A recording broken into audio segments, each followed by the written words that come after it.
Okay, we have quorum and we're all set. Welcome back, members. And of course, the public members are going to be on the list or the list today for deputations. I want to remind everybody, my name is Gary Crawford. I'm the chair of the budget committee.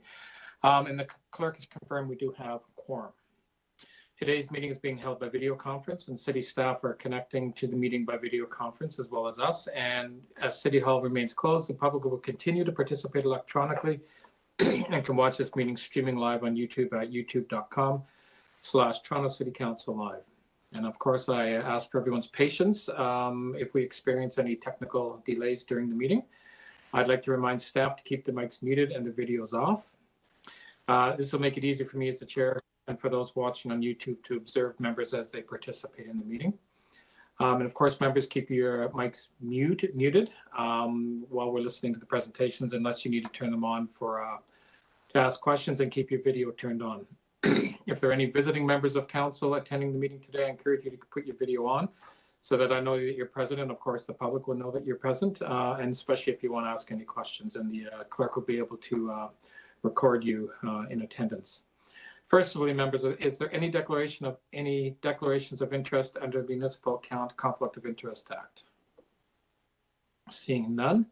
Purpose of today's meeting of the Special Budget Committee is to hear public speakers on the 2021 capital and operating budgets. As I mentioned to you, we have, I think, 20 people registered. We'll be meeting and listening to and speaking with people over the next 2 days. Members of the public are connected to this meeting by phone and computer. The city clerk has posted the speakers list online at toronto.ca/council. You can click on speakers button for today's meeting to see a complete list of names. And for the public who are speaking today, I just want to give you a quick rundown on what will happen. Pretty much similar to when we used to have, or last year when we had physical meetings. You do have 5 minutes to speak to us. The clerk will unmute you. And then I'll indicate you can start. And just before the 5 minutes, if you haven't used your 5 minutes, I'll give you a quick indication that you should be wrapping up. And other than that, the clerk has been receiving emails and communications from the public about the 2021 budgets. These communications are available to members on the CMP, the clerk's meeting portal.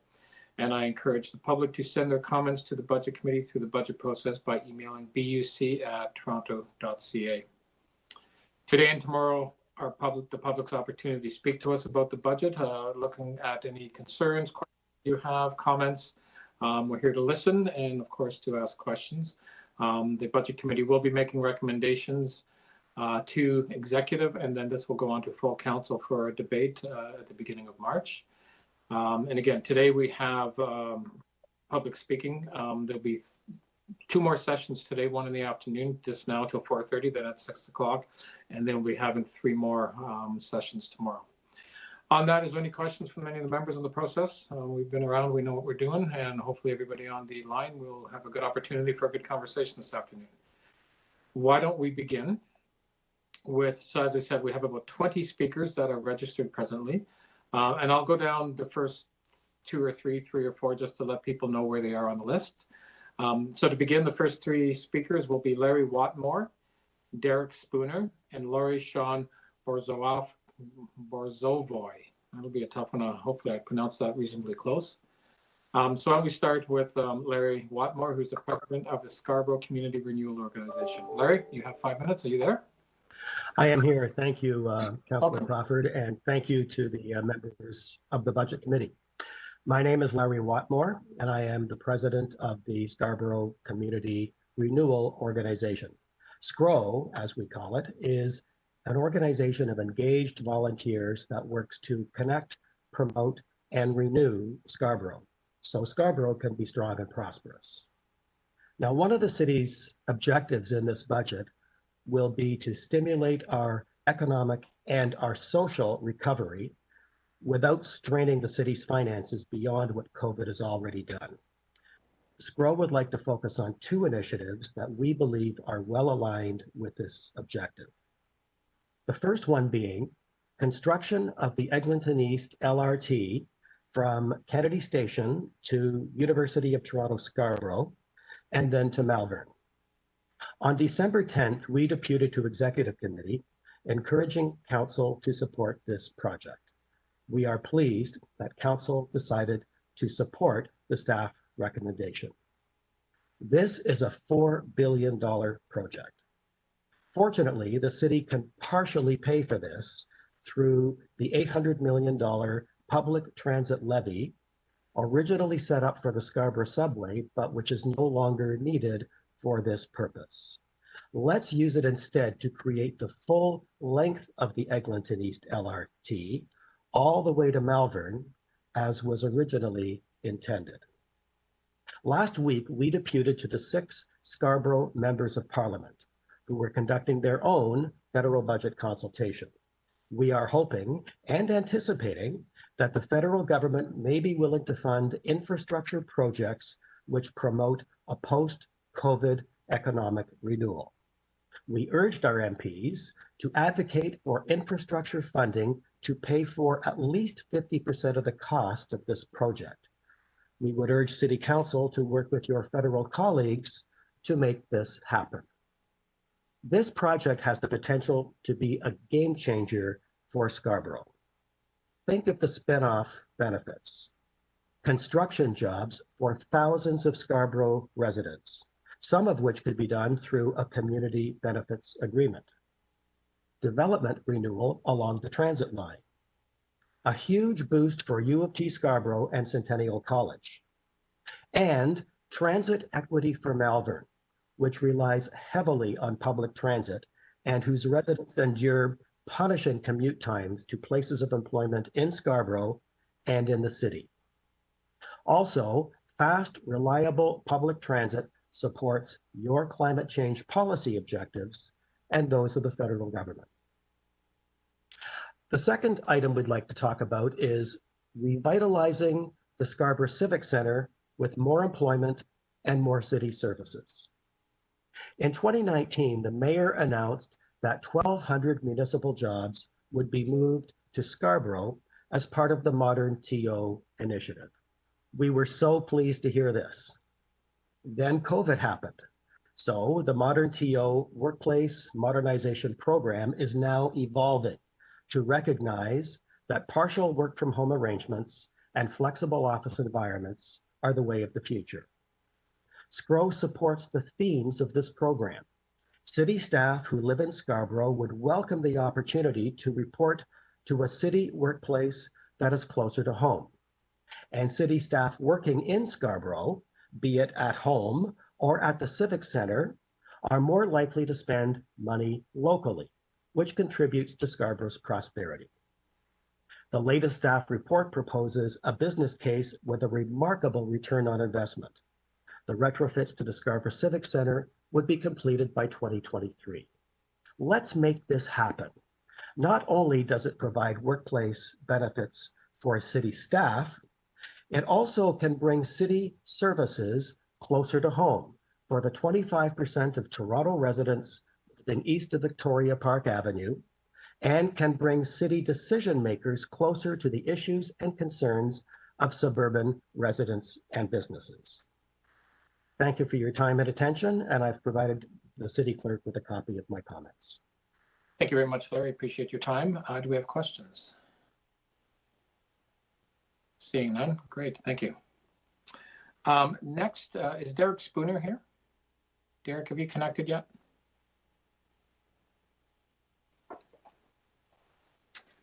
Okay, he may connect at some point, and we'll come back to Derek. Next will be Laurie Borzovoy from Urban Arts. Good afternoon, members of the Budget Committee. My name is Laurie Borzovoy, and I am a communications strategist, creative director, writer, and most importantly today, the volunteer chair of the Board of Urban Arts. I'm speaking today on behalf of all 6 local arts service organizations, or LASSOs of Toronto, being Arts Etobicoke, East End Arts, Lakeshore Arts, North York Arts, Scarborough Arts, and Urban Arts. The LASSOs have a shared mission to provide free, accessible, and quality programming to the communities we serve. We continue to provide programming during the COVID-19 pandemic that responds to the increased needs of our constituencies. The neighborhood improvement areas in our communities have the highest COVID-19 infection rates in the city. For the Lassos, this has meant building and delivering new needs-based projects, from food and art supply delivery to online programs addressing isolation and mental health, and adapting our current roster of current community arts programs. As we focus on community arts sectoral recovery, we are experiencing an increased need and demand for programming that prioritizes community building, equity and social justice, mental health and wellness, youth and seniors, neighborhood pride, and artist and facilitator employment. We deliver our programs within high needs, hard-hit communities every day. As we move into 2021, we see that there has been a steep increase in mental health crises, social isolation, and escalation of racism and gender-based violence, all of which has been a direct result of the global pandemic. And there is an imperative to develop a just recovery plan that means investments in and opportunities for a more equitable and holistic COVID-19 recovery. For 2021, the 6 Lassos will support those rebuildings and recovery efforts by cultivating increased strategic partnerships, expanding community and peer-led initiatives in neighborhood improvement areas, continuing to address issues of access and barriers to participation for equity-seeking groups, acting as connectors and catalyzers in our neighborhoods, and increasing support and opportunities for artists and culture workers, as well as addressing precarious employment in the sector. We serve key regions outside the downtown core with the prime function of delivering arts, cultural advocacy, and economic development opportunities to equity-seeking groups in regions where arts and cultural funding is not concentrated. The 5 downtown wards receive double the TAC funding than the other 20 wards do combined. As per the 2016 census data, the Lassos serve 83% of the population of Toronto, or a total of 2.7 million people, while funding remains concentrated on the 17% in the downtown core. As per the TAC 2020 stats, that per capita amount for funded artists and projects across the city is far from equitable. In mid-2020, per capita population investment in Toronto's downtown wards was $15.61, while investment outside the downtown core was $2.49. In terms of pay equity for artists, downtown artists are paid on a per capita basis $299.48 according to TAC, while artists in the suburbs earn $105.97 per capita, a variance of $193.51 on average per capita. This reflects an incommensurate and inequitable allocation, as 83% of Toronto's population lives outside the core. An increased investment of 15%, or $273,000, would result in an immediate increased investment in the health of communities outside the downtown core. In 2020, the Lassos received $1.8 million from the City of Toronto and collectively generated gross revenue totaling $3.7 million, meaning that the Lassos continue to double all investments by the city. These funds are directly invested into free and accessible programming outside the core and support and deliver on the city's goals as per the Economic Development and Cultural Divisional Strategy, to the Toronto Office of Recovery and Rebuild, and the 10-year Public Arts Strategy, among others. The Lassos funding from the City of Toronto represents a mere 3.9% of the total arts services budget. This increase would represent a 0.5% increase, bringing us to 4.4% of the total art service budget. The Lassos deliver a significant volume of city-supported arts offerings outside of the core, reaching over 301,000 Torontonians. Presently, the Lassos serve 21 of Toronto's 25 wards and work within 27 of the city's 31 neighborhood improvement areas, all of which have been disproportionately affected by COVID-19. Over the past 3 years, the Lassos have seen new requests from various city departments, greater demands on our time and resources, and reliance on the Lassos in acting as a critical anchor in fulfilling city objectives. With this increased demand, there is an increased need. We look forward to working together with you all, as always, on an equitable and just recovery, and my presentation has been submitted to the clerk. Thank you very much, Laurie. I think I have a question from Councillor McKelvey. Yes, please. Hi, thank you, Mr. Chair. I just want to make sure I understood that. So you're saying that the TAC funding for 5 downtown wards is twice that for all of the other wards combined? Yes, in fact, that is the case. Okay. And how did you pivot your delivery model over the last year given COVID, and you know, what were you able to do, and how are you moving forward with this year's Year of Public Art? Yes, so let me just look at some information here. For the first part, one of the things is we've had to move most of our live and in-person programming online, and there's been additional expense and resources required to do that. We have we've hired 745 artists and continue to do the various interesting, hang on just a moment. The LASSO programming is supporting the guiding principles of your city budgets, and we're managing the COVID impact and recovery of the communities that are most highly affected. So many of what we're doing is increasing our mental health and self-actualization programming through arts and the basic needs in our communities, requesting more programs and services. And we've continued to provide those services for those who are suffering from social isolation, and continuing to promote equity and diversity in the neighborhood. Okay, and so instead of, you know, the big mega kind of festivals or events that you tend to see like with downtown, do you tend to do, you know, more smaller localized events like in community? Is that kind of more of your delivery model?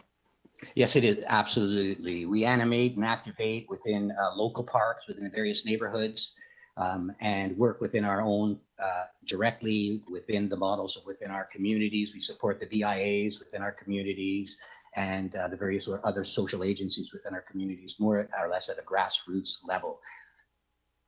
Okay, and so your delivery model would be especially important, you know, given that we're not supposed to be traveling far from home, and you can go to your local park, and so you're well adapted for this sort of environment that we're in this year. Yes, we've made great headways in the past year in terms of moving online to be able to support the various underserved communities.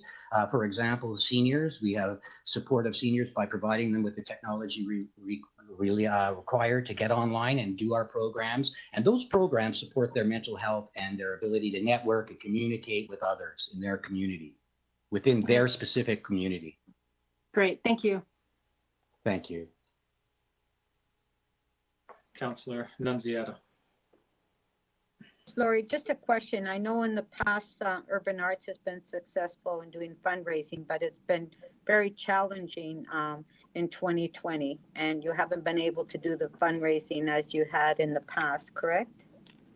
That's correct. It's at Urban Arts, and I think the other LASSOs would agree that it is major impact. And an example would be that we moved our fundraising activities online from the live events that were very successful in the past, and there was a significant drop in attendance and funds being input into that as a result.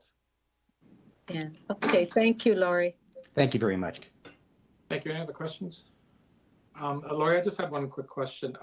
With regard to that rationalization of the inequity of the funding that you've mentioned between downtown and different LASSOs, can you, I guess you're speaking collectively with all six, are all six in support of, you know, figuring out a way to make this more equitable across all six LASSOs? I do know in years past when we have looked at increases to LASSOs and all the other arts funding, there were challenges in trying to figure out an equitable way. Really what that would mean is giving more to those LASSOs like Scarborough who do not, you know, have the same amount of money. So I'm just curious, have you talked about a plan on how you move forward and trying to bridge those inequalities with all of them? Because it has been a challenge in the past. Yes, we have actually done that. And when you take a look at the numbers, you'll see that our budgets have been submitted individually, but they have been built in collaboration amongst the six LASSOs in detail with that exact matter in mind. So yes, the response is that we have a plan in place for you to do that, to equitably distribute amongst the six LASSOs. And the numbers we're showing you today simply to demonstrate collaboration between them and coming together today to present to you is a reflection of that. Okay, great. Thank you. Thank you. Next, we have the next three will be Neil Hetherington, Reena Sengupta, and Berus Kensei. So Neil, are you there? I am. Thank you very much. Welcome. Thank you. Good afternoon, everybody. My name is Neil Hetherington. I have the awesome privilege of being the CEO of the Daily Bread Food Bank, an organization that believes that food is a human right. I wish to begin by thanking and recognizing the outstanding leadership displayed during the pandemic by the Mayor, City Council, and City staff. Toronto's Emergency Operations Centre was quick to respond to the growing food insecurity crisis in the city. Through the newly formed Food Access Coordination and Support Table,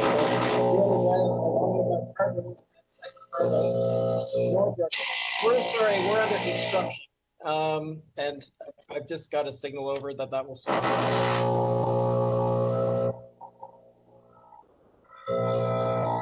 Derek, would you like to come back to you if you want?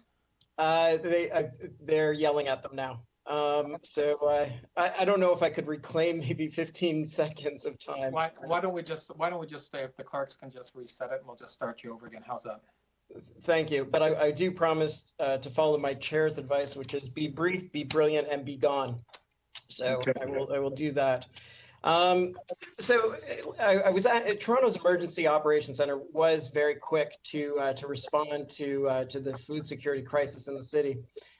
Through the newly formed Food Access Coordination and Support Table, Daily Bread, along with our partners at Second Harvest, North York Harvest, Food Share, the Salvation Army, and the Canadian Red Cross were able to collaboratively problem solve, share resources, and spark new initiatives to respond to the community in need.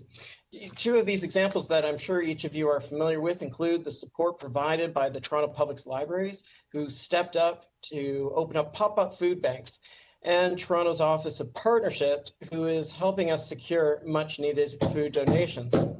And we certainly could not have made it this far without the support of the more than 50,000 Torontonians who stepped up this year to donate, volunteer their time, and help us advocate for a future where everyone has access to the food that they need.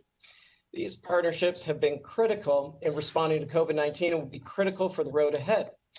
Members of the Budget Committee, we ask that you consider the 2021 budget, that you keep top of mind food bank use as it continues to climb in our city. Before COVID-19, North York Harvest and Daily Bread served approximately 1 million individuals, a 5% increase from the year before. This is pre-COVID. Now the food bank visits have skyrocketed from approximately 65,000 per month to approximately 110,000, and that number each month is escalating. Food insecurity is a symptom of poverty. Food bank use is being driven by insufficient income supports, precarious low-wage employment, and unaffordable housing. These are the issues that we were working for, that are at work before the pandemic and have been exacerbated since. The road to recovery will be the longest for those experiencing poverty. For the 2021 budget, we respectfully request that you prioritize the following three simple items. One, continue to resource the Food Access Coordination and Support Table. The coordination role being played by the city has helped us expand food access across the city. Having this low-cost table closely aligned with the Poverty Reduction Strategy Office allows for an integrated approach to address both immediate and long-term challenges faced by those who are experiencing food insecurity. Second, invest in emergency food preparedness for future crises. Daily Bread is willing and able to serve the city in a time of crisis. In fact, that's what the food bank does best. However, there are steps that the city can take to help us prepare for future health crises and extreme weather events. We ask that the city make 2021 the year to enter into emergency preparedness agreements with community-based agencies so that we can be well prepared to maintain food access in the future. And finally, we'd ask that the committee continue to prioritize eviction prevention supports by increasing funding to the Toronto Rent Bank, EPIC program, and Tenant Defense Fund, and continue to advocate to the federal and provincial government for rent relief, a rapid expansion of the Canada-Ontario housing benefit, and funding for rapid housing initiatives. The eviction crisis needs to be a top priority for the City of Toronto. The 2021 budget is an opportunity to invest in community resiliency. The city has a roadmap for recovery, the poverty reduction strategy, housing TO action plan, licensed childcare growth strategy, an action plan to confront anti-Black racism. These strategies are the foundation to build a stronger and more resilient committee, and we will continue to be your partner. Thank you. Thank you, Neil. Any questions? Great. Thank you very much for your presentation today. Next is Rita Sengupta. Yes. Good Welcome, Rita. afternoon. Yes, you have Can 5 you hear minutes, me? and we can hear you very well, so you can. Okay, thank can you. begin. Good afternoon. My name is Reena Sengupta. I am resident in Ward 13. I am appealing to respected city councillors and Mayor John Tory to support me, the non-profit helping seniors in my situation. Today, I come before you to express my concern about challenges faced by seniors during the pandemic, hoping that the city will help seniors like me. I served more than 30 years in the social development industry in Bangladesh, India, Nepal. I have a background in gender responsive budgeting. I came to Toronto 3 years ago. Here I socialize with other Bangladeshi and South Asian seniors in the Danforth area that houses many Bangladeshi Canadians. We received a lot of support from the non-profit organizations through cultural programs, therapeutic wellness programs such as arts and crafts, cultural celebrations, and national and international event celebrations. These organizations provide us a space for gathering and bonding on shared interests and identity. Like many others in this pandemic, the seniors are experiencing the challenges managing day-to-day survival. Our life would be better with more training on accessing different services such as food, banking provided by the city. Even knowing how to order takeout service would make our life easy. I understand the city cannot teach this tech use to everyone, but the city can support the non-profit organizations that provide us culturally responsive services. They have budget limitations to serve all our needs. I am asking for special pandemic relief from the city for non-profit organizations serving seniors from different culture and language groups who do not qualify for city core or project funding. As an advocate of women's rights, I was inspired to hear that City of Toronto adopted a gender equity strategy, which I hope the city will follow through on as soon as possible.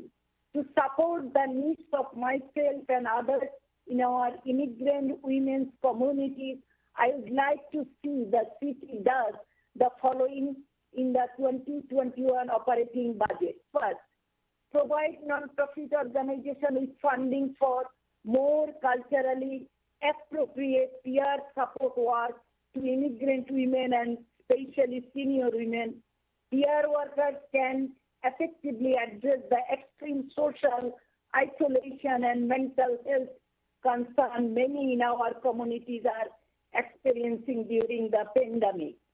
Secondly, quality services and training for our communities that train staff and peer workers more about the sign of women abuse and elder abuse and focuses on healthy family relationships.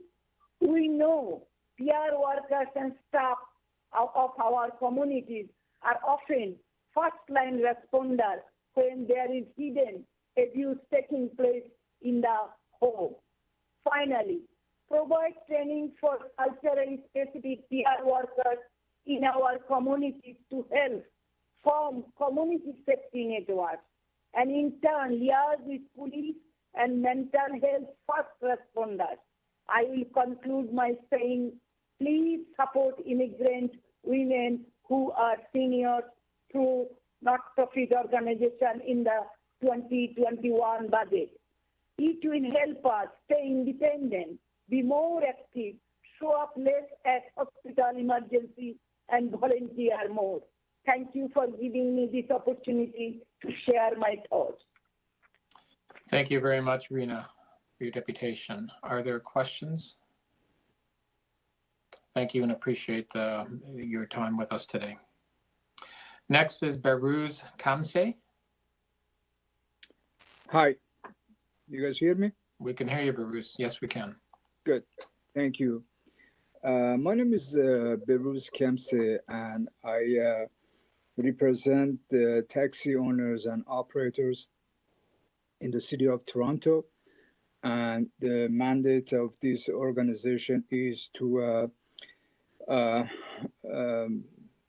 protect and promote the taxi business in the city of Toronto. So one of the things that I'm going to be talking here today is we've been, first of all, I'd like to thank the City Council for providing us the 2 years extension to our industry. And we have been asking the City Council, all of them, to consider this waiving the renewal fee for our business for 2020 and 2021. But furthermore, I want you to realize that taxi industry in this city, they are in a deep financial trouble. I'm pretty sure you guys know about it. You guys are very well informed that what's happening to the taxi industry. We are dependent to other businesses. When the city is shut down and locked down, when there is no events are happening, we are not in the position of making any money. A lot of our guys, they have deep financial trouble right now. They have mortgages, they have families, they have kids, they have car payment, insurance payment, you name it, we got it. And we are, right now, we all in trouble. How are we going to meet all these expenses with no sight to when this pandemic is going to go away? So there are a few things that is affecting us. As you know, COVID-19 pandemic, it really, really hurts the taxi business a lot. And then it is the insurance fiasco in the city and also the PTC. These are the decisions that they were made back in the 2016, not taking into the consideration what sort of effect are going to have on the taxi business. And we see the result of that today. And some of the councillors that we spoke to, they realized this problem that what we are facing. So I'm here today to ask you, as it was came up to the December 16 and 17, that this issue was referred by the council to the budget committee to make considerations for the waiving of the renewal fee, and also about the fund for the accessible, that the city made a decision without having the taxi industry involved about their decisions, and now we got to pay for that decision. We got to pay for that decision that we are not making any money. There is no money for us right now. So I'm going to make this very short. I'm just here to ask you to consider this, and I appreciate very much what you have done so far. And I look forward to hear from you guys some positive. Thank you. Thank you, Berus. Are there any questions? Thank you. Appreciate you being here today. The next three speakers are Serena Fickson, Tom Hooper, and Carol Arundel. So we'll begin with Serena Fickson. Are you there? Hello.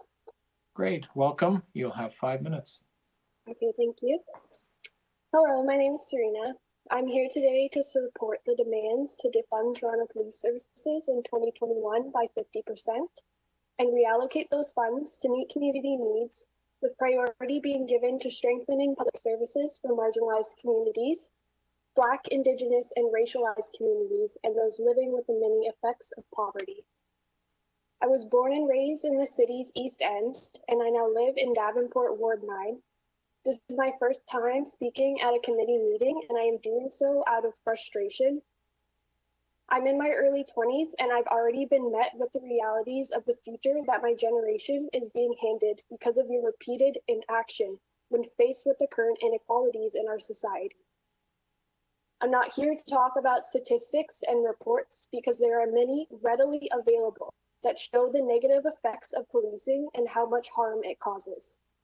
I wanted to instead share what I see every day because I find it so confusing that we have to be the ones to constantly remind you all that we are in the midst of multiple health crises and have been since before the pandemic began. I don't need someone to tell me about the realities we face because I see it every day and have experienced its effects within my own life. So I really wonder sometimes if we're looking at the same city.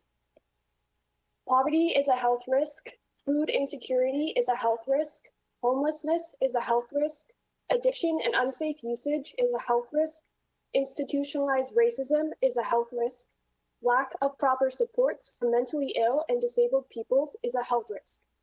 So why then is the budget for policing over $1 billion when it is benefiting none of the people facing these health risks every day? In fact, oftentimes only causing further harm. A 0% increase isn't good enough when the police force is hoarding millions of dollars in public funds at a time when our other public services are in desperate need of them. These health crises have become a very normal part of people's lives because you have decided to spend more time trying to convince us that you're doing everything you can than you've spent actually giving people the care they need and deserve. I've managed this past almost year now to keep my rent paid and to have had the ability to keep myself safe and healthy in my home, and that privilege has not been lost on me. What has been lost on me are the empty statements of support, the never-ending amount of times I've heard elected officials say we're all in this together, because those statements don't measure up when I look at what's in front of me. You have an opportunity to put together a budget that is truly reflective of this city's needs. You have the power to provide care and to ask those who need it what that care should look like instead of deciding that on your own terms. To do anything less than that is shameful, and you will only continue to lose the trust of the people you are meant to serve in the process. Thank you again for your time and consideration. Thank you very much. Is there questions? Again, thank you very much, Serena. Next is Tom Hooper. Thank you. Thank you for hearing me on this budget consultation. My name is Tom Hooper, and I'm a historian of the 1981 Toronto bathhouse raids. I'm also a member of the No Pride in Policing Coalition.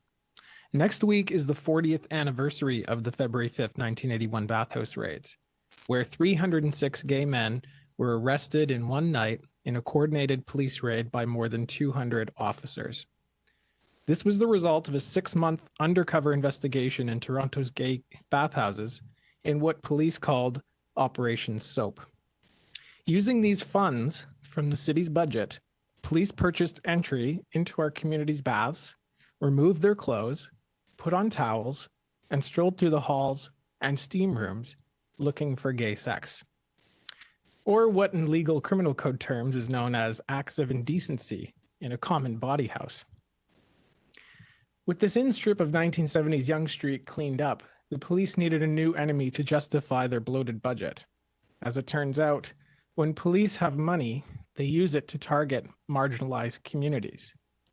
It's in this context that 200 officers ransacked 4 gay bathhouses, destroying property and terrifying the individuals they placed under arrest.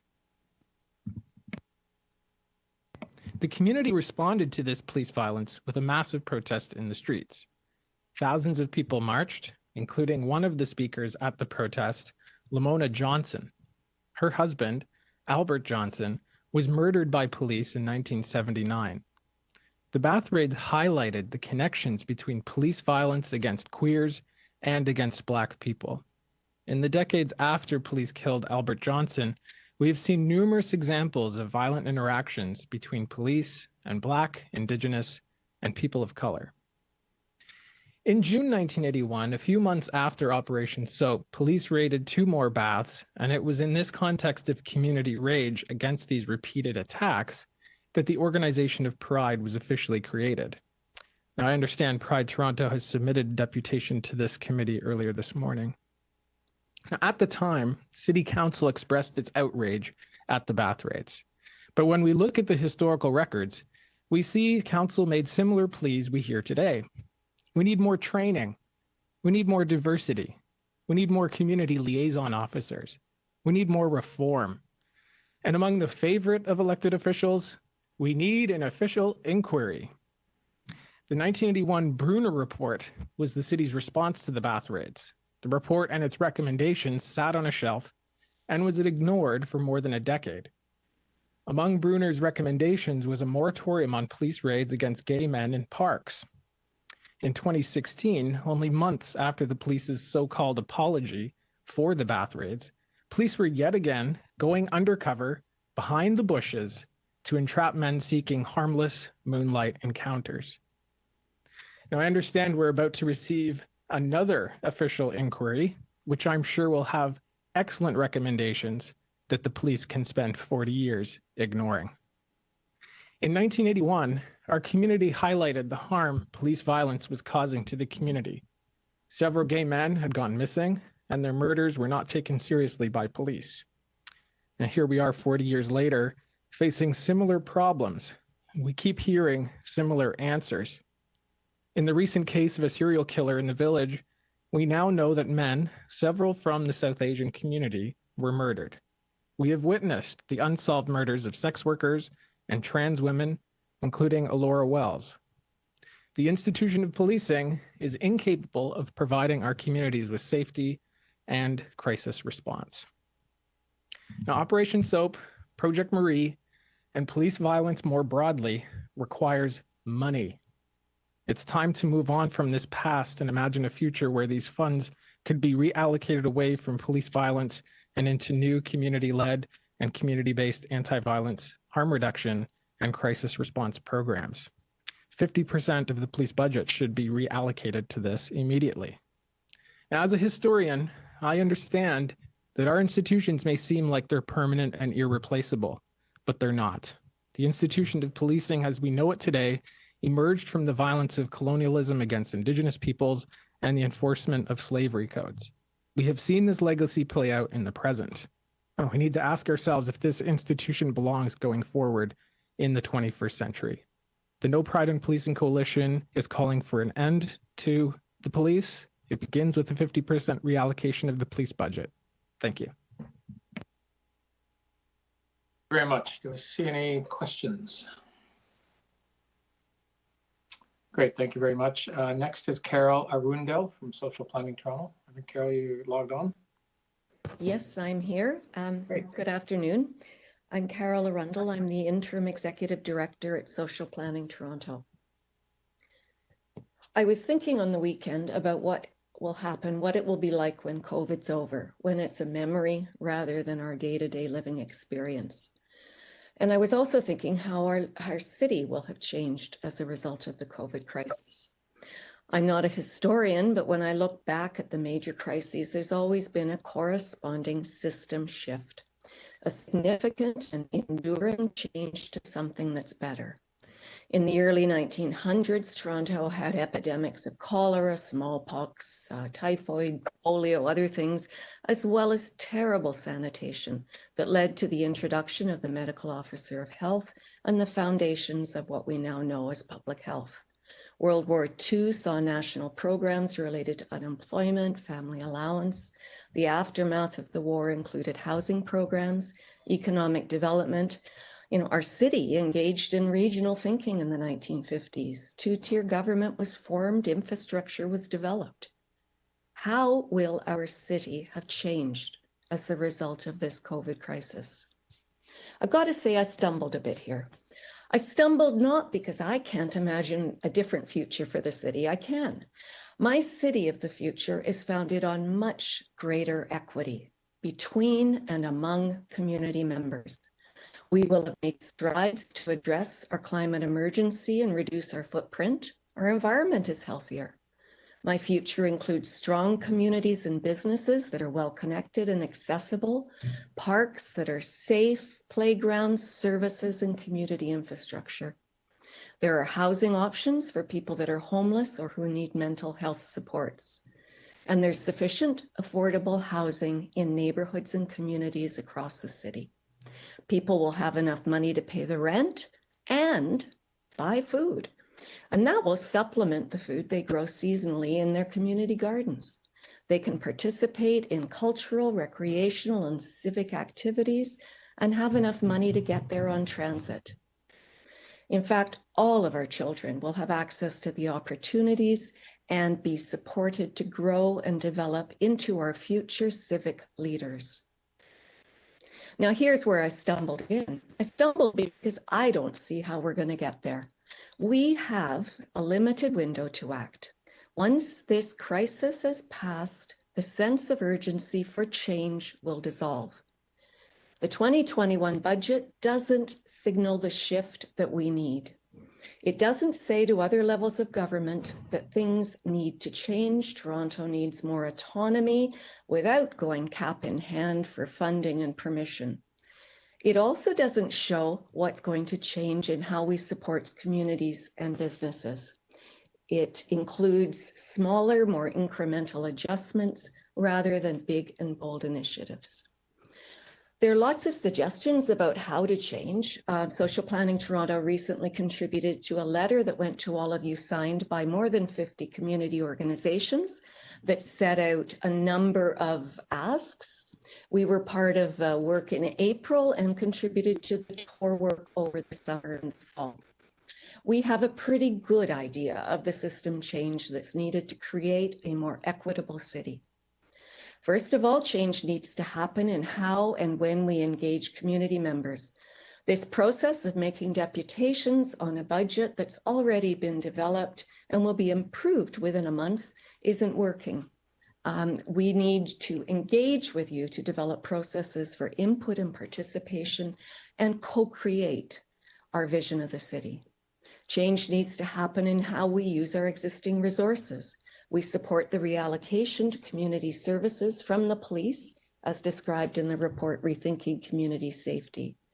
We applaud the assumed revenues that you've identified, and we want you to do more, but don't link them to reserves or develop another plan B.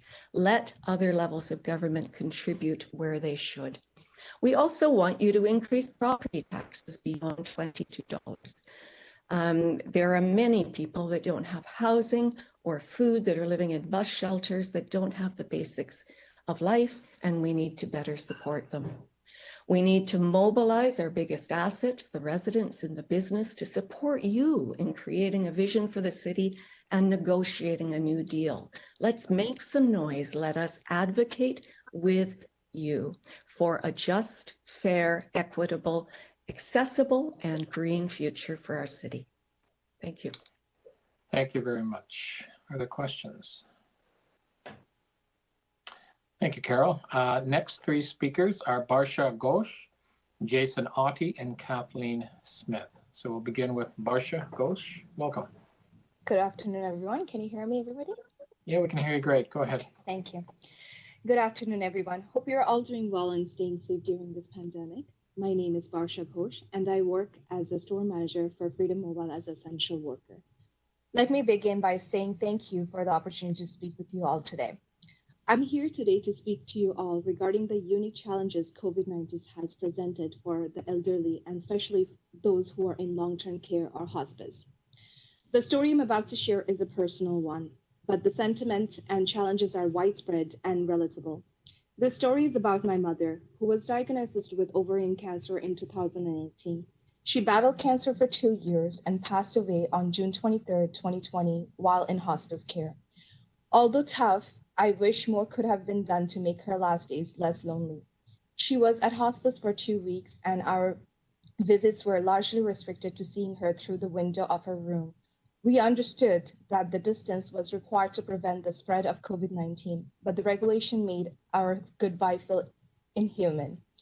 Only one person from the family was allowed to go visit her every other day. This increased the personal struggle for my mother as well my family, as we could not physically be there for each other. This caused such a mental toll on my mother that the brave woman that fought these years for her life said she was ready to give up, and she passed away 2 days later. There are still many people who continue to face these challenges as while we keep fighting against the very scary and really real virus. This experience is not isolated to residents of hospice. These feelings of hopelessness and growing depression are haunting the elderly in long-term care homes. The long-term care residents have not only been isolated from their families, but have been confined to their rooms without congregating dining activities and in-person family visits. They lack exercise, direct sunlight, and fresh air, and a normal level of social interactions. This is a quote from Psychotic Time. While technology has helped us bridge the gap through video calls and Zoom meetings, these options are not user-friendly for many in older generation. I have experienced the first-hand working in telecommunication industry.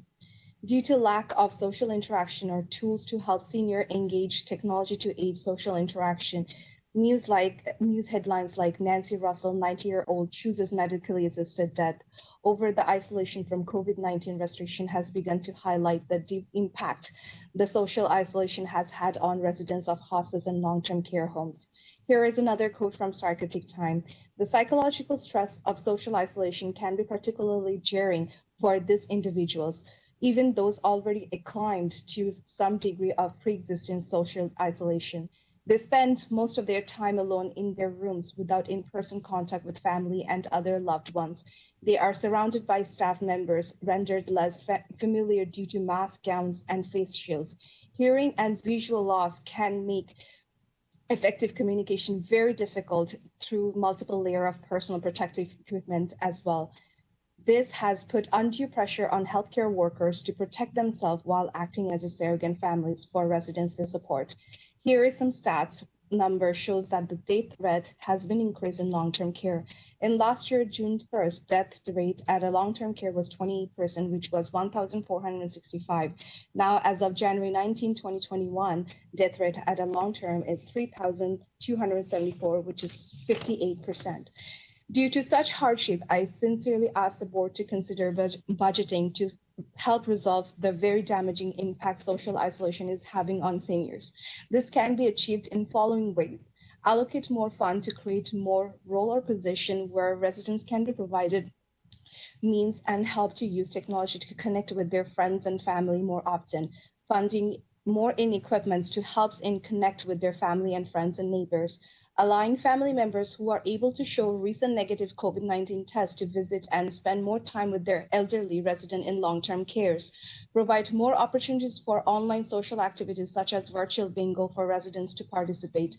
Provide more opportunities for door-side activities such as musical therapy, celebratory fun, multicultural musical concert online. Considering the diversity of Toronto, sign more funds to build culturally specific long-term care and nursing homes, which will also help to reduce the isolation and mental stress for racialized and newcomer seniors from various ethnic groups. Lastly, provide additional funding and fully implement the Toronto Senior Strategy as well as seniors services and long-term care.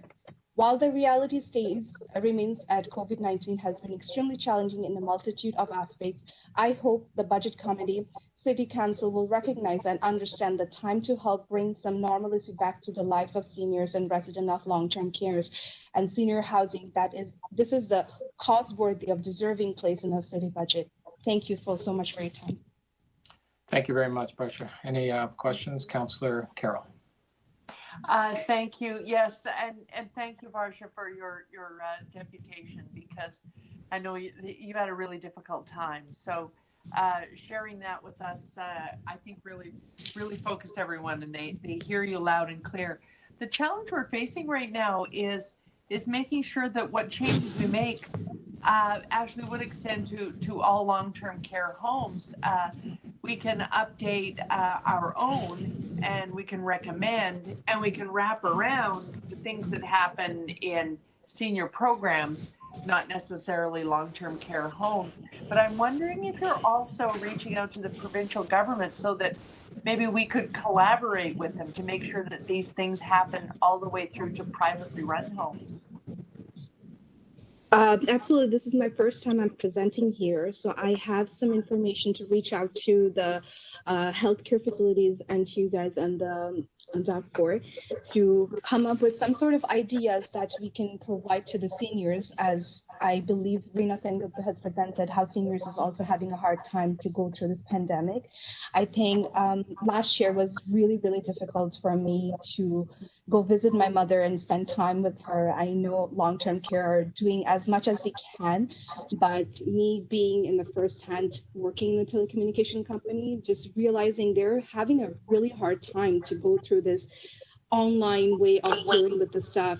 So I would really appreciate if you guys have any ideas how I can reach out in a broader way so we can collaborate together to help our society and the senior people out there, because this is really hard for them what we're going through right now. And even if we can do certain things, I know a lot of things has changed since my mom passed away. But if we can make it much things easier for the people who are going through a hard time, that will be really, really helpful for the people in long-term care or senior homes, wherever they are. So I would really appreciate if you guys have anything to suggest to me to put it out there as well. Well, I thank you for your deputation, because I don't share your optimism. I don't think a lot has changed.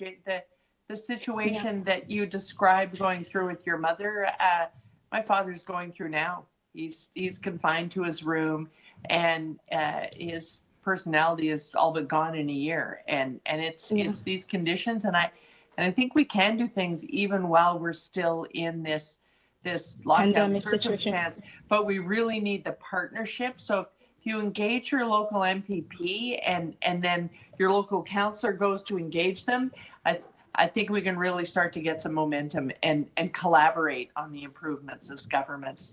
Thank you for your deputation today. Thank you so much. Thank you. Thank you very much, Barsha. Of course, condolences on your loss, and you did an excellent job in your deputation today. Thank you. Next, we have Jason Ottie from the Hi. 183. Hey, Jason, how you doing? Good. How are you? You're up. Good afternoon. Thanks for taking the time for hearing me. I just wanted to speak about an issue that is an issue that's impacting LaUna Local 183, and it involves the robbing of capital works in order to fund the operational deficits that occurred because of COVID and the impact that it's having on our members.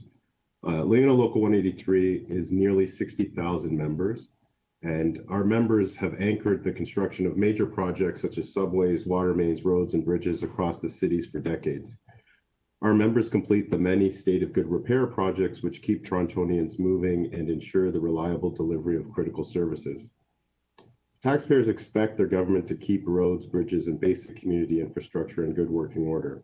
Through state of good repair maintenance, we can ensure that the public infrastructure that Torontonians use every day is safe and reliable. Regular maintenance prevents extensive and expensive damage.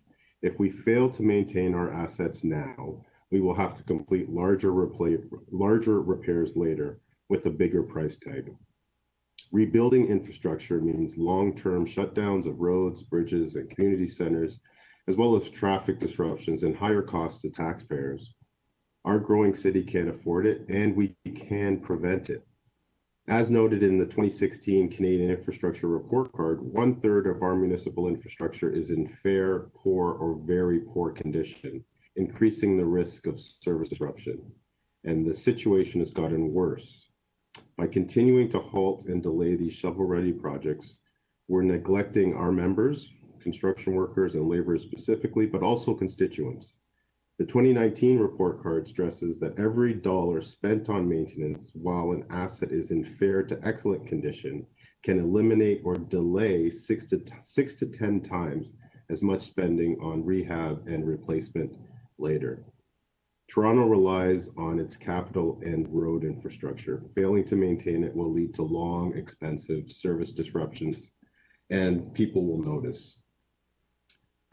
In terms of employment, we commissioned a study by Prism Economics in November 2020, and we found that public sector construction, state of good repair work creates over 65,000 direct jobs in Ontario, along with tens and thousands of indirect jobs in other supporting industries. If project cancellations and deferrals continue at the rate of 35%, the province will lose more than 41,000 jobs, with the majority of them located in Toronto.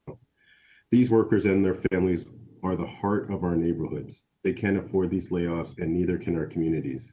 State of good repair work is also a tested and costed means of and needed form of direct stimulus. We can use it to reignite our economy rather than add more people to unemployment. We have taken this call also to the federal government, and what we're asking for is a Safe Restart 2.0, and we applaud Mayor Tory for raising this issue and highlighting the importance of the state of good repair work and advocating to the feds in the province for additional monies to assist municipalities. What we're saying is in 2021, the city cannot reduce its capital budget and previously scheduled state of good repair projects. As we prepare for the 2021 construction season, the city has to commit to these projects. Repair work can be quickly mobilized, it's easy to carry out, and it is an immediate job creator for thousands of families in the GTA. I urge the committee and council as a whole to commit to funding the capital budget to continue the previously scheduled maintenance of public infrastructure. Thanks. We have a couple questions, starting with Councillor Layton. Thank you very much. And I think you may have answered this. You've taken this appeal to the federal government? Yes, when we found out that there was, our contractors noticed that there was a precipitous decline in tenders. And so in about October, we started asking questions to the feds first, and they rightly pointed us to the province, and we found the province was not releasing the second half of the Safe Restart money. And we put some pressure and were able to get that money to assist all the efforts that everybody did to get that money out the door. And that helped relieve some of the 2020 pressure. But our message to the feds is that that pressure that existed in 2020 still exists today. And municipalities, in particular Toronto, where 183 is rooted, really need to know as they're going through their budgetary process that you will be there to help them, and that will prevent them from slashing capital works projects. Well, like I think you pointed to this, that the $850 million that we don't have in this budget, or to balance this budget, if we're unable to get it from the federal government, that $850 million in capital work is just going to keep getting pushed out, because I don't think there's, I don't think council is this council in its current form is quite ready to somehow inject another $850 million from tax supported budget into the budget in the next decade. Like that's several percentage points above the inflationary number and doesn't go to operating. So I think that you're probably one of our strongest allies here, Jason. I thank you for bringing forward what is typically probably the least sexy of budget and investment items on the city's agenda, with our state of good repair. And I think you've captured it really well, why that state of good repair is just so incredibly important to invest in, regardless of the fact that there's not really a ribbon that can be cut on it. So thanks. Thank you. Appreciate that. Yeah, thank you. Councillor Carroll, then McKelvey next. Thank you. Yes. Hi, Jason. I was wondering if I'm recalling something from a while ago. You touched on delaying state of good repair as a strategy if we don't have that collaboration from other governments. It just means that every job we delay is going to cost more. Was it your organization that actually indexed that? I remember seeing a report where they looked at how many more dollars the project costs for every time you delay it another 5-year capital plan.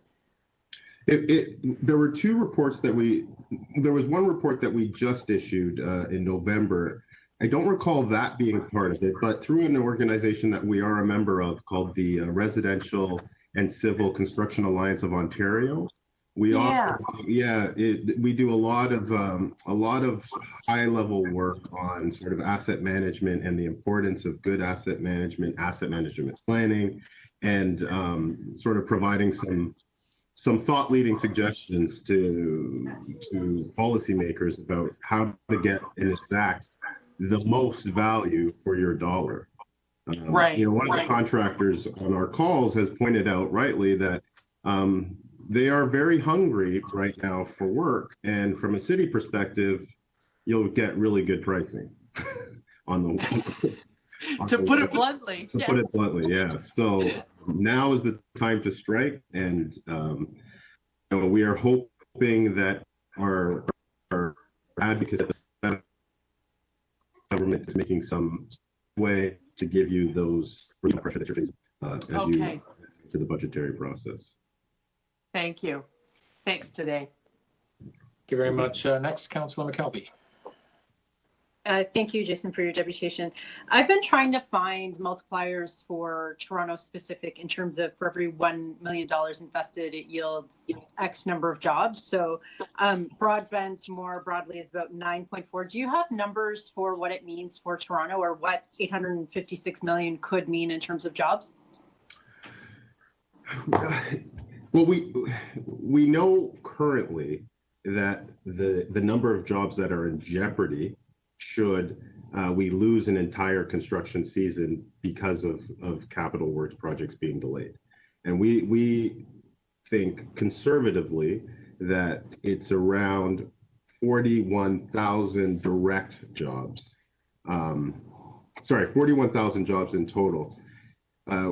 We were able to isolate that down a little further to its impact in the GTA, but it gets a little mushy because there's a bunch of other infrastructure projects that are not part of stated good repair, and they're provincial. So just speaking from our local, we probably have directly about 10,000 members working in this space of municipal infrastructure. That's curbs, sidewalks, bridges, roads, etc.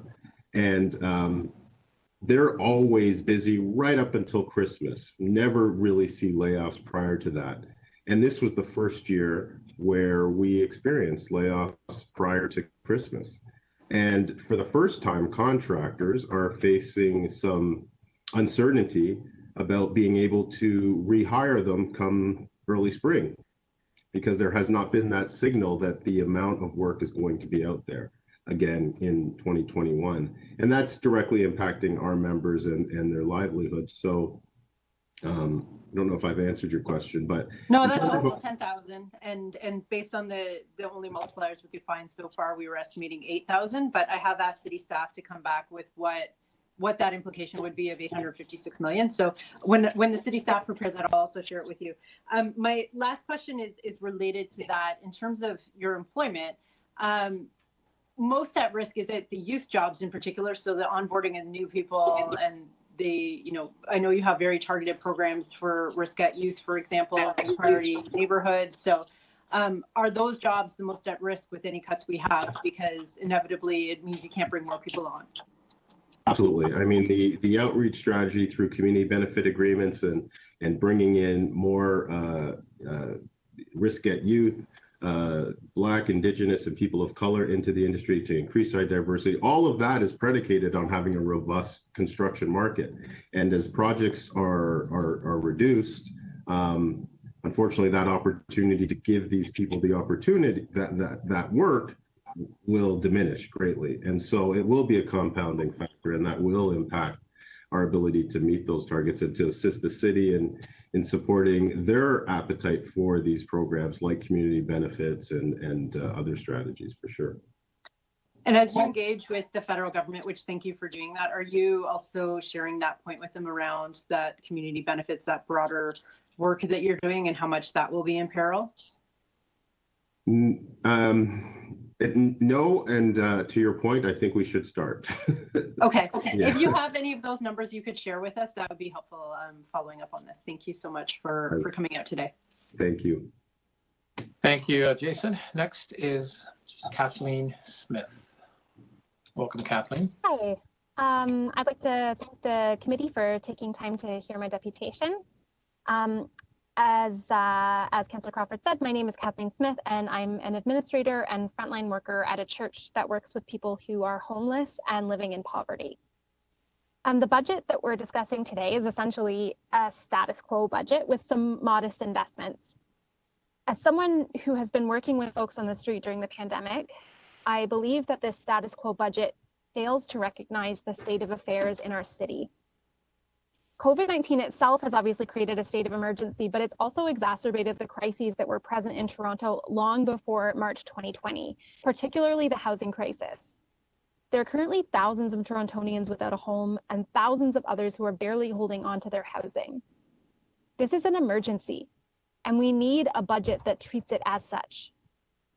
There have been some positive steps this year that I want to acknowledge, like the new modular housing initiative. But these investments so far have been modest, and we need much more aggressive investments to ensure that everyone in Toronto has access to safe, dignified, and affordable housing. As an administrator, I am sympathetic to the challenge of developing a budget in the context of resource constraints, and I know that the City of Toronto cannot do this alone, that there has to be partnership from the provincial and federal governments. But there is one area of the proposed budget for our city where there is a troubling and significant surplus. The police budget has been held stable in this proposed budget, despite the fact that there have been unprecedented calls for Torontonians, some that we've heard already today, to redirect funds from policing into other programs that can more effectively and justly promote community safety. A recent Toronto Neighbourhood Centres report that was also referenced earlier in this meeting has shown that reducing the role of police in things like mental health calls or calls related to homelessness is both more effective and, significantly for today's purposes, cost saving. And this data has been supported by my own experience. I have recently witnessed a number of incidents that suggest that the Toronto Police Service either has an overabundance of resources or they aren't able to use their resources efficiently. On November 22nd, there was a man yelling on Yonge Street. My colleagues and I knew him fairly well. He's someone who struggles a bit to regulate and express his emotions. And so this behavior wasn't totally out of the ordinary for him. Someone in the area must have been frightened or they were worried about him, so they called 911. Around 8 officers arrived, and the man was understandably rattled and he kept yelling. And the more the police engaged with him, the more agitated and frightened he became. And he was yelling about coffee. So my colleague decided that she would go buy him a coffee. He calmed down as soon as she handed him the cup, and the officers left shortly after that. The most effective solution was a woman with a double-double. But the Toronto taxpayer footed the bill for all those officers and their essentially wasted time. More recently, I had to call 911 for an overdose near my workplace. In addition to the 2 paramedics who arrived, 6 police officers also arrived and crowded around the area where our medical team and the paramedics were working. Between the paramedics and our medical staff, we were able to revive and support the person who had overdosed. But the Toronto Police Service had sufficient funding from Toronto taxpayers to send 8 officers to stand around unhelpfully. Toronto has a homelessness and affordable housing crisis. And in a time of crisis, I believe that there is no excuse for a publicly funded service like the police to have a glut of resources. I implore this committee and my city council to redirect funds from the Toronto Police Service to fund desperately needed investments in affordable housing. Thank you. Thank you very much. Are there any questions? Thank you very much, Kathleen, for your deputation. The next 3 speakers are Diana Yoon, Michael Hoffman, and Laurie Fisher. Diana, from the Faculty of Urban and Environmental Change at York University, welcome. Okay, thank you. Good afternoon, Budget Committee. My name is Diana Yoon, and I'm 25, a downtown Toronto resident who lives walking distance from City Hall, even though we're not there right now, and a graduate student at York University. Thank you for taking the time to listen to residents' concerns and to consider revising the budget to reflect these concerns. My very first deputation was 2 years ago on the city budget. I was shocked at how unaffordable the city was becoming and at the underinvestment of our city's housing and transit infrastructure. I worry a lot about the city's future, and I'll speak to this a little later, but I'm now just as worried about the present day racial injustice faced by my friends, family, and neighbors. We know that 2020 was an unprecedented year, And thus, this year's budget has much to respond to, especially our public health response as we recover and rebuild. Unfortunately, the draft 2021 city budget fails to adequately take care of the most vulnerable folks in our communities, in particular, Black, Indigenous, and racialized communities and individuals. That is why I'm asking for a 50% reduction and reallocation of the Toronto Police budget towards community-led responses and programs. This is consistent with the demands of grassroots activist groups like Black Lives Matter TO and showing up for racial justice. This would mean over $500 million can be reallocated. To share some of my own experiences and insights on policing, I and members of Friends of Chinatown TO went to a community consultation last year on the potential implementation of CCTV cameras in the Kensington, Chinatown, and Alexandra Park neighborhoods. While there was a decision to not implement the cameras for this area, partly because of our efforts, we heard from many residents on the fears of increasing surveillance in lower income and racialized spaces. We also built relationships with Jane Finch Action Against Poverty and those in Parkdale who are facing similar concerns and shared stories of racial injustice and the poor treatment of lower income and homeless folks by the police. This is a citywide problem. I believe in the good intentions of staff, city councilors, and the mayor, and the city's commitment to diversity and inclusion. The goal of the city budget could be to advance equity and health, and while there is an attempt here, the proposed budget only reallocates $1.7 million of the $1.2 billion police budget to community-led initiatives like crisis support lines, safe shelters, and youth hubs. The city has to invest more to support Black, Indigenous, racialized, low-income, and homeless communities currently most harmed by over-policing. As it stands, this isn't enough. Please, again, reallocate 50% of the police budget and consider using those funds instead of cutting funds from other social services like childcare. In addition, I would ask for increased clarity on how the draft budget responds to the city's TORR process earlier in 2020. As a volunteer with Friends of Chinatown TO, we spent countless hours to support the city's process to ensure downtown Chinatown residents were able to provide input and heard much about the challenges they were facing, from rising rents to increased policing. The city has to make clear how these consultations are fed into this draft budget. And finally, I cannot ignore the climate crisis, which threatens the future of our city and planet. We need both an equity and climate lens on the budget and all city decisions. Personally, I've been a climate activist since 15, so that's 10 years, because my future and that of younger generations depends on the decisions that the city and our governments make today. The Energy and Environment Division budget should not be reduced by 17% from what was planned. EED needs sufficient resources to deliver overdue climate emergency commitments in 2021, including a net zero emission strategy, a climate lens on city spending decisions, and a low carbon job strategy. So I urge the Budget Committee and City Council members to be bold during this unprecedented time and to stay accountable to our communities. It's critical that Toronto does not scale back the solutions that we desperately need to address racial injustice and inequality, as well as the threat of climate catastrophe. Toronto is not a timid city. The budget shouldn't be either. Thank you. Much, Diana. Any questions? Seeing none, next is Michael Hoffman, Resource Mail Services. Hi, good afternoon. I'm actually calling more as a resident than from my business, but I've been here in Toronto 60 years. I live around St. Joe's Hospital. I was born in St. Joe's Hospital, so I guess I'll get around. I do travel a little bit as well now and then. I'm really calling about waste management here, and I'm talking about dollar waste management here. What I've heard over the past hour is distressing. People calling for $200,000 that they need desperately for a very worthy program, and I have countered wasted salt in my area. Oh, there's salt all over High Park. It costs money. I think we spend approximately $12 million a year on salt. Okay, so the point is we waste that salt. I got 20% of that salt is for sidewalks.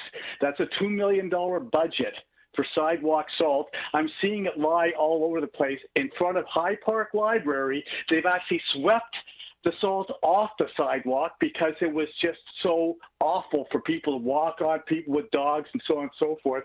What I'm asking for across all services in the city is an environmental assessment and audit and supervision that we do not waste valuable resources, especially toxic resources like salt, which goes into our lake. Going to the police department, 1,000 vehicles cannot not idle because of the technology that they put in the police cars. That means they have to run to support that technology. I'm sorry. There's got to be a better way. That is $35 million in gas money, half of which is going to idling. This is no small matter.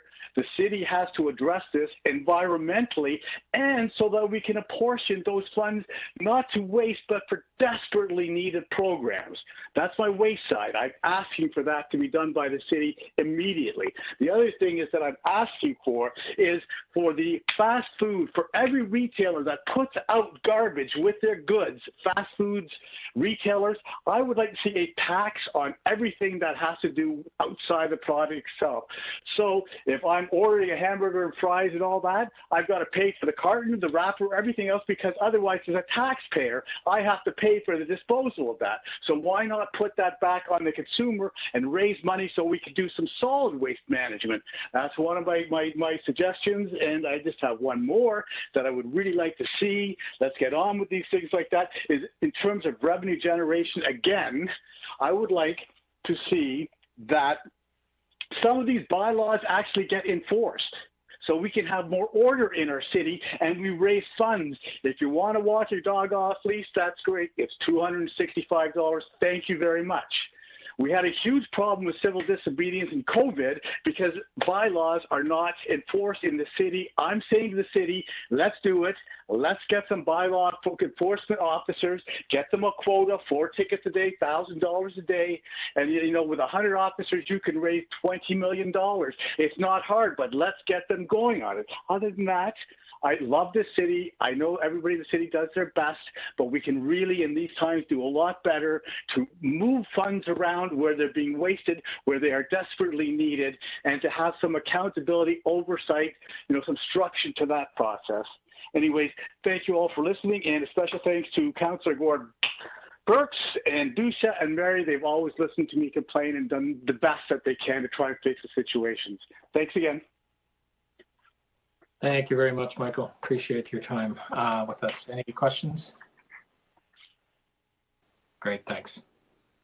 Okay, next is Laurie Fisher. Hello, can you hear me? We can hear you great. Yeah, go ahead. Oh, that's great. Good afternoon, Budget Committee, including my counselor, Jennifer McKelvey. I am Laurie Fisher from Voices of Scarborough. I'm also a member of Ontario's Decent Work and Health Network that just released an urgent report called Before It's Too Late. You can read the full report at www.decentworkandhealth.org. The highlights of this report provide evidence to bust open the myths about paid sick days, myths that say workers will abuse paid sick days and that businesses can't afford them.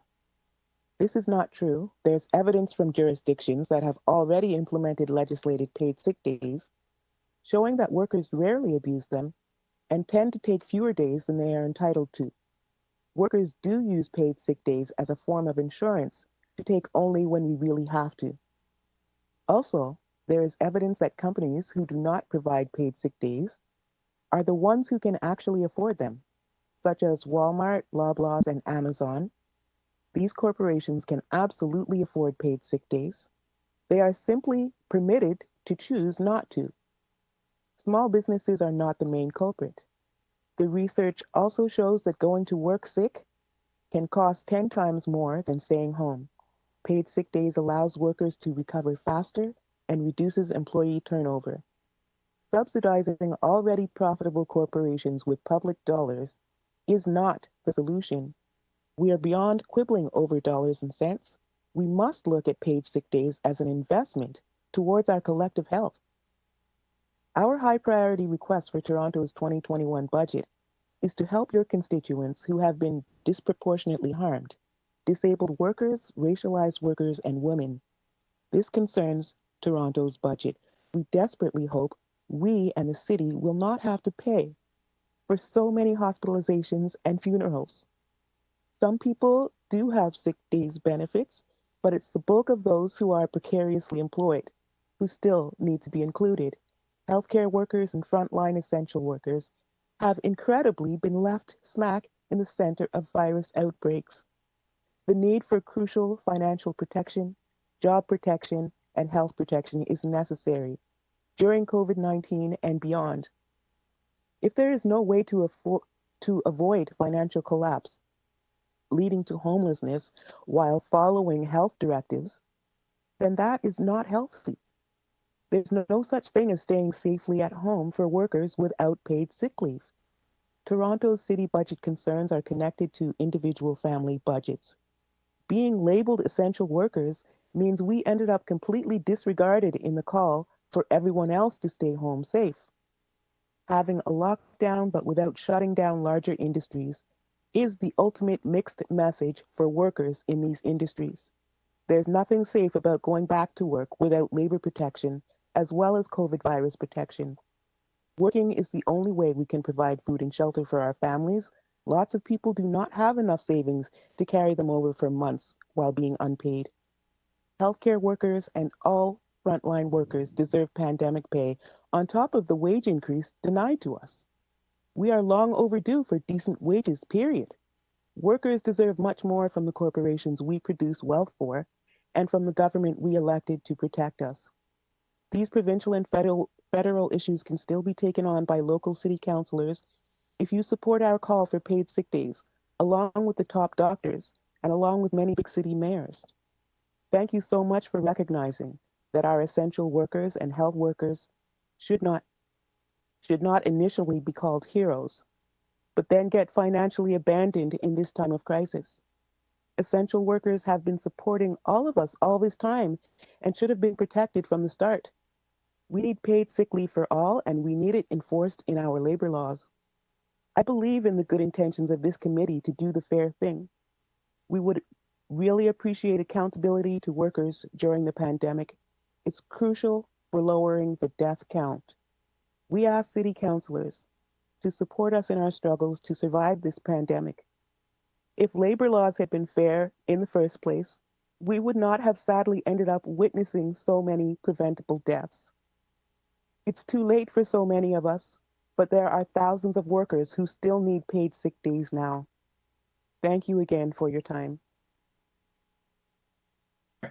Questions? Again, thank you for your deputation. We have 5 more members. I just want to run down a couple of the next 2 are Catherine Oliver and Ruth Allen. Catherine Oliver, welcome if you're there. I'm here. Great, go ahead. Good afternoon. My name is Catherine Oliver and I live in Ward 11, University Rosedale. I'm here to speak about the proposed budget. And I'd like to start by saying I understand the severe financial pressure that the city is under due to COVID-19. And I recognize that higher levels of government and specifically the federal government, which has the capacity to do this, will have to come forward and support the city. But I am concerned that this budget as proposed does not allow us to build back better. We've heard a lot of talk about building back better, but this budget as it is not doing that. I'm concerned because all levels of government, including the city, need to contribute to solve the climate crisis we are faced with. Like, you can't see my gray hair because you can't see me, but like many people my age, I'm very worried about the world my children and possible grandchildren, I don't have any yet, will live in, or if in fact it will become uninhabitable for most people before the end of this century. So for the budget, I'd like to start with the revenue side. I am a homeowner and I support an increase in property taxes to bring us up at least to the median for GTHA municipalities. I am also a car owner, and I also support a vehicle registration tax. On the expenditure side, I understand that there is a proposed cut of 17% to what was originally budgeted for the Environment and Energy Division. I would like to see that restored. We must employ a climate, health, and equity lens to all major spending decisions if we are to build back better. 40% of the city's 10-year transportation capital budget, so now I'm talking about the capital budget, is allocated for rebuilding the Gardner Expressway. While the repair backlog on TTC capital assets is slated to grow by $6 billion over the next 10 years. There's something seriously wrong here with this vision of how to build back better. And I think you can guess what it is. Finally, I'd like to speak, as several people have already today, about the police budget. And specifically, from my perspective as a retired family physician who worked in a community health center for many years in the city of Toronto, I'm very familiar with mental health crises. The police are not the right response to people in mental health crises. It is a health issue and requires an organized health response. The police have been doing it because we don't have an organized health response. I urge the committee and the council, be bold. Take the money needed from the police budget to fund a 24/7 health response in all parts of the city, not a pilot project, in all parts of the city for people in mental health crises. Thank you for listening to my deputation. Very much. Any questions? Seeing none, next, Ruth Allen. Hello. Welcome. Can you hear me? We can hear you great. Go ahead. Great. Okay. My name's Ruth Allen. I live in Ward 19. I'm speaking as a private citizen, and I'm grateful to have the opportunity to speak. An important budget priority for me is to adequately fund the measures to address the climate emergency declared by the City of Toronto. As the pandemic has revealed the many inequalities in our society, who is most exposed to risk and who has the fewest choices to mitigate that risk, it draws parallels to those most affected by climate change. It's time to ramp up and fund efforts and resources that will address these serious climate issues. While national governments around the world or provincial or state governments have dragged their feet and even aggravated environmental problems, cities have become beacons of light, working at a local level to do what's right for their constituents. Maybe because we see each other and the effects of decisions made, both good and bad, are visible to us all. I cheered when Toronto declared a climate crisis in 2019, but we all know words are not enough. Toronto needs to continue to fund infrastructure that will make our city healthy and livable for all. Clearly, investment in transportation is critical. We need to reduce our dependence on cars with a more robust public transportation system that includes pedestrian-friendly streets and safe bike lanes. Replacing gas-fueled cars with EVs will eventually be part of the answer. Less air pollution and quieter streets. But once the provincial government ramps up the gas plants to meet our electrical needs, it won't be helping the planet. Many people in our city don't choose to leave the car at home. They don't have a car. For every driver who's able to save time on the Gardner Expressway commuting, there are many people crowded into subways or waiting in line to catch a bus, sometimes waiting for the second bus to come as the first one's too full, or having to get off a streetcar that's being rerouted with 2 kids in tow at the end of their workday. There are so we need a livable, a city where we can navigate easily. There are benefits of a city in other aspects. Tourists are happier, local businesses thrive, and restaurants flourish. Anyone who visited the Danforth this year would have seen in action what happens when there are fewer cars on a main street, and that was during a pandemic. My daughter works for the provincial government in public health. For over a year, well before the lockdown, her work has required almost 7-day work weeks with many 12 to 14-hour days, and they're still going. As her mom, I worry. Work from home isn't an option. She doesn't drive. She chose to bike to work, whatever the weather. And fortunately, she was able to use the hard-fought-for Bloor bike lane. And I worry less, believing her to be safer in that bike lane while riding and healthier, having exercise and outdoor time, even if she gets home after dark. I know you're urging the provincial and federal governments to help cover the cost the city has incurred in its response to the pandemic. But I urge you to use the tools you have to raise revenue. Though nobody likes taxes, and absolutely there are many people and property owners who need protection from tax increases, others, including me, don't. And we understand the need for the city to increase our tax rate, and we can afford it. We'd rather pay more tax than see services cut.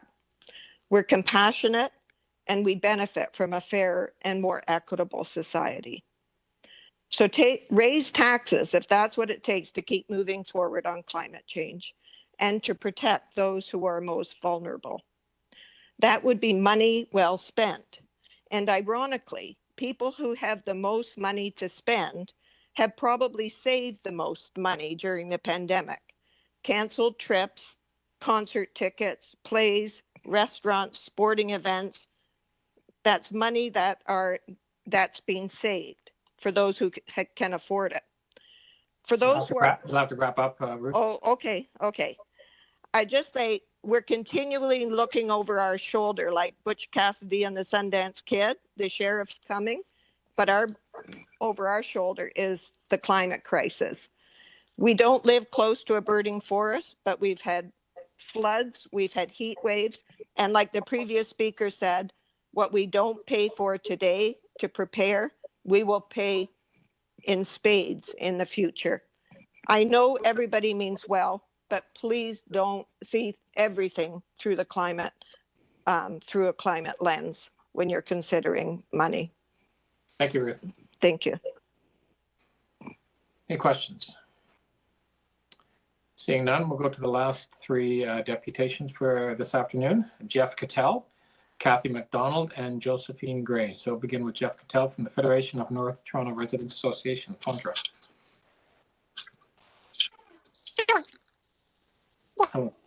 Hello, Jeff or Kathy?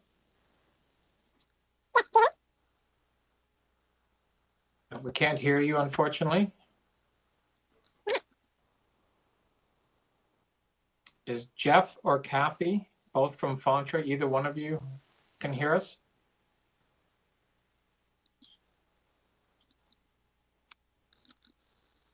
Hello? What I'm thinking, why don't we go to if Jeff or Kathy can maybe log out and log back in. Maybe we could fix your technical problem. Why don't we go to Josephine Gray from Oasis Food Hub Project, and then we'll try to get back to Jeff or Kathy. So Josephine, are you there? I am. Can you hear me? Yeah, we can hear you. Go ahead. Great. I was very impressed by a number of the deputations I heard today, and I know that the city is in quite a bind with its finances, but some suggestions that have been made in the past need to be reconsidered. I think one of the things that we need to maintain focus on is the climate lens and the climate funding, because as we try to build back better, we need to ensure that our investments don't rack up more and more deficits. To do that, perhaps we need to collaborate with the federal government to utilize the bank that they set up for that and reduce the amount of costs that investments incur for us. I also wanted to encourage many people, I support the many people who said that they would support a 1% property tax to increase our revenue, and also the deputant who talked about clearing up waste, which leads me to an important part of the letter that I submitted to you. We would really like to see some work done on addressing how the civil service operates with civil society. We think there are many opportunities to collaborate between civil society and the city to push senior levels of government to make better decisions around how to invest in our great city. And I think we can do better than we have been by having some internal reviews and looking at ways in which we can improve those situations. The food table is a promising innovation, which I think needs to continue because it's one of our biggest problems. In our letter, we encourage the idea of commandeering and repurposing unused or underutilized infrastructure. And this is a low-cost way of addressing some of our serious issues. You can't make a commitment to Black food sovereignty and then not have any space available for it to actually roll out. And this is a problem across the city. So I encourage you to read the open letter and the recommendations in it. It was put together by farmers, food organizations, activists, academics, and we really sincerely mean what we say. And we would like the city's support and like to collaborate with the city to achieve the goals of those recommendations. We need to make long-term investments in real solutions that can start to solve some of the problems that were already present before COVID and now have been horribly exacerbated. I'd also like to speak on behalf of St. Jamestown, which is still not a priority neighborhood, which is still in a very chaotic state, which is a COVID hotspot and has almost no dedicated space whatsoever for community services. I know it's just one neighborhood, but I think these broader recommendations could do a lot to help our neighborhood. The point around reallocating police funding is very well taken, and I think it needs to be followed up. I have seen an awful lot of very expensive police cars and many, many extra police unnecessarily deployed for situations where we need community intervention. There are many things that the city and civil society could do together to help our residents, and one of those is to advocate for basic income. As you heard, many workers are laid off, or they're struggling, and they can't stay home, and we can't solve all those problems as a city.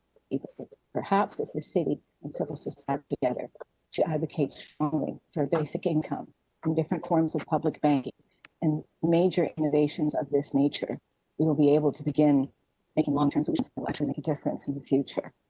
As a grandmother, I'm very, very concerned about how this city is slowly falling apart. And I really hope that this budget committee can do as the young lady said and take bold action to actually follow the policies and the commitments that the city keeps making. But to do that, you have to have a civil service and bureaucracy and a legal department that's willing to do the work. So my hope is that this budget committee can also look internally at ways in which we can save costs by doing things that are within our jurisdiction to do. I appreciate the time today, and I wish you all the best. Thank you very much, Josephine. Any questions? I believe Kathy McDonald is now connected. Kathy, are you there? Welcome. Am I connected? You're connected. We can hear you. Were you able to get hold of Jeff? Not yet. We're still working on that, but we would love to hear you. So let me start then. So the Federation of North Toronto Residents Associations is an umbrella organization of over 30 associations in sort of Midtown, North Toronto, North York areas of the city, as many of you know. So our submission focuses on 3 areas. One on the importance of focusing on the recovery and rebuild initiatives so that Toronto can be a better place. And that therefore the resources really need to be directed to these initiatives. we've been having discussions about sort of what's the future of so the office space in Toronto and what's going to happen, and about the importance of quality of life in attracting people to Toronto, and therefore that these initiatives are really important. Our second point is to accelerate and not reduce planning studies. We note that the budget is looking at sort of taking away a number of the studies that we believe are important, and that so our recommendation is that council provide planning with additional funds to allow for planning studies to be accelerated. So our third point is around raising additional revenues to align with the recovery and rebuild objectives, and therefore that council ensure contribution to city building is a key consideration for adding revenue tools. So going back to our first point, we do recognize that the fiscal challenges are really enormous this year for the city and for everybody, but that making Toronto a better place, focusing on things like health, safety, equity, affordability, vitality, space, mobility are important. Making usable open space, more bus transit for the suburbs, more bike lanes, more pop-up restaurants, more affordable housing, and not on expensive and efficient subways or projects like realigning the Gardiner. With respect to planning studies, Jeff has done a very detailed analysis of the work that's been done on which planning studies would go ahead and which wouldn't. And we sort of detail this information in our letter, but most sort of importantly, we're looking at the study work program that with avenue studies, secondary plans, zoning bylaw updates, heritage conservation studies, community heritage resource assessments, neighborhood specific guidelines, that they're really critical in making planning more efficient and dealing with strategic priorities. The Yellow Belt intensification studies really rely on this kind of work to make them successful. We'll have to wrap up, Catherine. Okay, and so finally, just stressing the need for additional revenue, aligning with recovery and rebuild objectives. Our proposals are using a vacancy tax, land tax for land transfer tax, and water runoff charges that penalize large areas, impervious paving. I know some of these have been tried before, but they're really important. And also, we're suggesting above minimum property taxes increases should be considered at this critical time, given that our taxes have been lower than those in surrounding communities. Thank you. So those are our key points. Finished. Thank you. Great.